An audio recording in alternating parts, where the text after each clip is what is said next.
আরও একটা evening snacks video. ওহো, golden fried prawn, trust me guys, দারুণ হয়েছিল। প্রথমে প্রনগুলোকে খুব ভালোভাবে ধুয়ে নিতে হবে। আমি এখানে মাথা রেখেছি, আমি বলবো তোমরা কিন্তু মাথা একদমই রাখবে না, শুধু তেল পোর্শনটা রাখবে।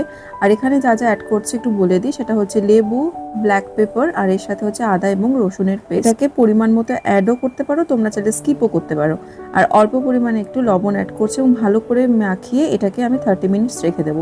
এবার একটা ব্যাটার করে নেব। তার জন্য হচ্ছে 4 চামচ আমি এখানে কর্নফ্লাওয়ার এবং 4 চামচ ময়দা অ্যাড করেছি।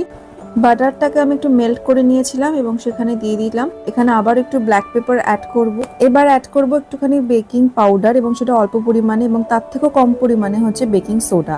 আর স্বাদ মতো লবণ অ্যাড করে নিতে হবে। একটা ডিম নিয়ে নিয়েছি। এবার সবকিছুকে একটু ভালো করে মাখিয়ে নিতে হবে। খুব একটা বেশি জল দেবে না, অল্প অল্প জল দিয়ে গুলবে, কারণ খুব একটা পাতলা কিন্তু জিনিসটা তৈরি হবে না। কড়াইয়ে তেল গরম হওয়াতে অল্প পরিমাণ সাদা তেল আমি ব্যাটারটার মধ্যে দেবো এবং এটাকে কিন্তু ভালো করে গুলে নিতে হবে। দেখতেই পাচ্ছ খুব একটা পাতলাও হয়নি এবং খুব একটা যে ঘন হয়েছে সেটাও নয়। এরপর এক এক করে প্রনগুলোকে এর মধ্যে চুবিয়ে তেলে ছেড়ে দিতে হবে। এটা কিন্তু মিডিয়াম ফ্লেমে তোমাদের ভাজতে হবে, হাই ফ্লেমে একদমই ভাজবে না, এবং মিডিয়াম টু লো ফ্লেমে ভাজতে হবে। আর প্রথমে কিন্তু তেলটাকে হাই ফ্লেমে তোমরা গরম করে নেবে।